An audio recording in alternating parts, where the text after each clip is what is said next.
Et salut internaute, ça me fait super plaisir d'être là avec toi aujourd'hui. Et le sujet, c'est ça. Alors aujourd'hui, une vidéo sur le fameux piège, je te dirais, du programme des travailleurs étrangers, plus spécifiquement pour le Québec. Une vidéo qui est faisable en grande partie grâce aux réseaux sociaux parce que j'ai reçu beaucoup de témoignages qui m'a mis un petit peu la puce à l'oreille et qui m'a fait dire qu'il fallait absolument que je fasse une vidéo de sensibilisation à ce niveau-là pour éviter encore une fois que beaucoup de monde se retrouve dans un permis de travail fermé avec pas énormément, je te dirais, d'objectifs à atteindre qui soient valables, soit, traduction, la résidence permanente. Avant de commencer la vidéo, surtout, n'oublie pas de t'abonner et de mettre un petit pouce bleu. On rentre dans le détail de mon explication maintenant.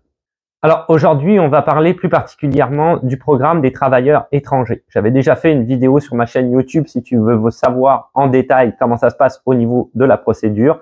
Ça s'appelait Immigrer au Québec sans diplôme, mais c'est pas nécessairement vrai. Ce que je veux dire par là, c'est que même avec un diplôme, tu pourrais choisir cette voie. Cela étant, moi, je conseille souvent de passer par le programme des travailleurs qualifiés. J'ai aussi fait une vidéo sur ce sujet-là pour le Québec. Si jamais tu es diplômé, qui fonctionne ce processus-là avec une grille de sélection, c'est différent que le programme donc des travailleurs étrangers temporaires et qui te permet d'obtenir, le programme des travailleurs qualifiés te permet d'obtenir la résidence permanente à la suite de ton processus. Le programme des travailleurs étrangers temporaires, ce n'est pas le cas. Tu vas avoir un permis de travail fermé, je résume grosso modo, pendant 24 à 36 mois avant d'avoir le droit de rentrer dans le processus qui s'appelle le programme de l'expérience québécoise, le fameux PEQ, qui va prendre encore une année de processus pour éventuellement obtenir la résidence permanente. On voit que les étapes sont beaucoup plus nombreuses. Je te rappelle aussi que le programme des travailleurs étrangers temporaires fonctionne avec un permis fermé. Tu es donc lié à un employeur, son nom, l'employeur en question, dans un domaine donné aussi, et tu ne peux pas changer d'employeur. Si tu changes d'employeur, il faut recommencer à ce moment-là le processus et tu ne pourras pas travailler pendant le laps de temps où ton permis est relié à ton ancien employeur avec qui tu ne travailles plus. Donc, on voit un petit peu la complexité, si tu veux, ici, du permis de travail fermé. Ce que je voulais dire par là, c'est que, grosso modo, ce permis-là s'adresse quand même aux gens qui n'ont pas de diplôme, pas de qualification, ou qui sont, on va dire, en équivalence de diplôme, ou qui sont en train de chercher une formation, par exemple, complémentaire, afin de pouvoir améliorer leur statut et peut-être aller vers ce fameux programme de l'expérience québécoise pour obtenir la résidence permanente. Donc, ce n'est pas nécessaire, mais c'est vrai que tous les gens sans diplôme passeront de toute façon par le permis de travail temporaire. Je te renvoie aux différentes vidéos que je viens de citer. Les liens seront dans la description. Alors, on va rentrer dans le vif du sujet. Où est le problème entre le programme des travailleurs étrangers temporaires et le programme de l'expérience québécoise? Eh ben, le problème se pose sur les classifications nationales des professions. Donc, j'avais fait une vidéo sur le sujet aussi, si tu es intéressé à savoir en détail comment ça fonctionne. Mais ça a été réformé en 2022 et c'est devenu des fers. Donc, on a de fer 0 à fer 5, à savoir que faire 0, pour schématiser très rapidement, ce sont les gens qui sont le plus diplômés, et faire 5, ceux qui ne sont pas diplômés du tout, d'accord? Donc, si tu passes par le programme de l'expérience québécoise, à ce moment-là, il est indiqué en toutes lettres qu'il faut que ça corresponde à une profession de catégorie formation, études, expérience, responsabilité, les fameux FER, de 0, 1, 2 ou 3 de la classification nationale des professions.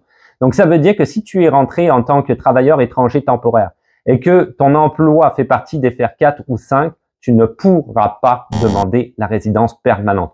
C'est ça le sujet de cette vidéo qui me tenait vraiment à cœur. C'est que tu risques de te retrouver enfermé dans un permis de travail fermé, c'est même le cas, pendant 2 ans en espérant avoir une résidence permanente que tu ne pourras de toute façon pas obtenir. Alors, si on regarde sur la classification nationale des professions, le dernier FER qui est donc accepté dans le programme des travailleurs étrangers temporaires, c'est le FER 3. Donc, ils disent que c'est des professions nécessitant généralement un diplôme d'études collégiales, un apprentissage de moins de 2 ans ou une formation en cours d'emploi de plus de 6 mois. Donc, tu vois qu'il y a quand même peut-être des possibilités pour toi, même en étant peut-être dans un job qui est plus catégorie FER 4 ou 5, de pouvoir évoluer vers le FER 3, par exemple. Il donne comme exemple boulanger, pâtissier, assistant dentaire, auxiliaire dans les laboratoires dentaires.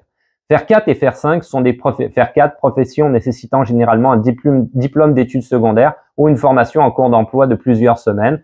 Donc, vendeur, décorateur, étalagiste en commerce de détail, gardien d'enfants, c'est les exemples qu'ils donnent. Et faire 5, évidemment, profession nécessitant généralement une démonstration de travail à court terme et surtout aucune scolarité.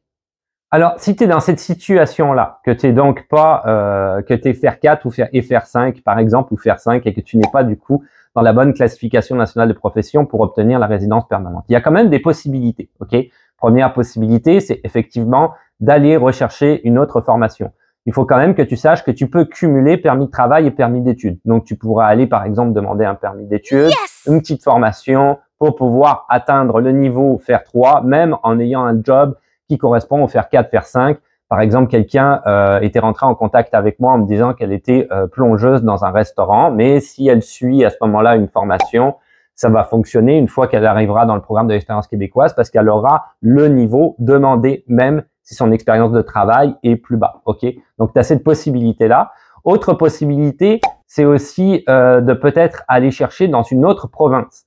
Il y a d'autres provinces au Canada et il y a beaucoup de provinces, pas toutes, il faut se renseigner, qui, elles, fonctionnent en dépit des classifications nationales des professions. Ils s'en foutent complètement. Exemple, j'ai pris l'exemple du Manitoba, où ils disent dans des processus que tu dois suivre pour l'immigration, si votre emploi est classé comme étant moins qualifié, faire 3, 4 ou 5 de la classification nationale des professions, vous devez également inclure les résultats d'un test de langue approuvé par le programme et atteindre au moins le niveau 4 de toutes les compétences de test. On s'entend que le niveau 4, c'est quand même pas très haut, contrairement au niveau 7 demandé au Québec, qui est un niveau universitaire. Niveau 4, c'est très facilement atteignable. Donc, tu vois qu'il y a d'autres possibilités dans d'autres provinces. Si tu veux en savoir plus, j'avais également fait une vidéo sur ma chaîne YouTube qui s'intitule « Le candidat des provinces » afin d'essayer de postuler dans une province autre que le Québec.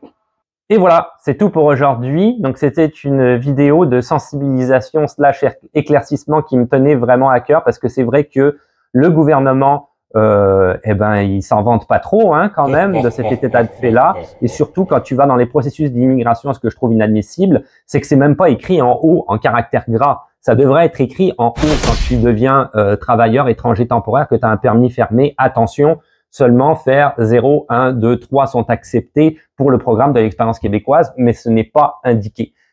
Donc, je trouve que c'est vraiment malhonnête si tu me demandes mon avis de la part du gouvernement. C'est une manière de s'attirer des travailleurs qui savent directement qu'ils n'obtiendront jamais la résidence permanente. Donc maintenant, on le sait, avec le test de français, si on prend des fameuses usines à poulet dont je prends l'exemple à chaque fois avec des travailleurs guatémaltèques qui vont avoir du mal à avoir un niveau français universitaire, mais ils n'auront pas non plus la bonne classification de profession parce que quand tu travailles dans une usine, t'es pas dans les fers en question dont j'ai parlé. Finalement, si tu veux continuer à me suivre, tu me retrouveras sur les différents réseaux sociaux, Instagram, TikTok, peut-être Twitch, il existe évidemment, je le cite tout le temps parce que peut-être un jour, Facebook. Je suis aussi tous les vendredis en live sur YouTube, donc tu pourras me trouver pour le vendredi live de 11h à 13h, heure de Montréal, donc tu peux faire la conversion dans ton pays d'origine. On regarde ensemble sur les sites internet et tout, qu'est-ce qui se passe. Je réponds aux questions, moi et le chat d'ailleurs. Le chat aussi intervient, un chat qui est là de manière souvent récurrente. Tu peux aussi m'aider, il y a différentes manières de pouvoir m'appuyer, me soutenir, notamment par exemple en me payant un café, mais pas que. Il y a d'autres moyens que tu trouveras plein de liens sur ma chaîne pour pouvoir me soutenir si tu en as envie. Là-dessus, je te dis à la revoyure. Ciao, bye.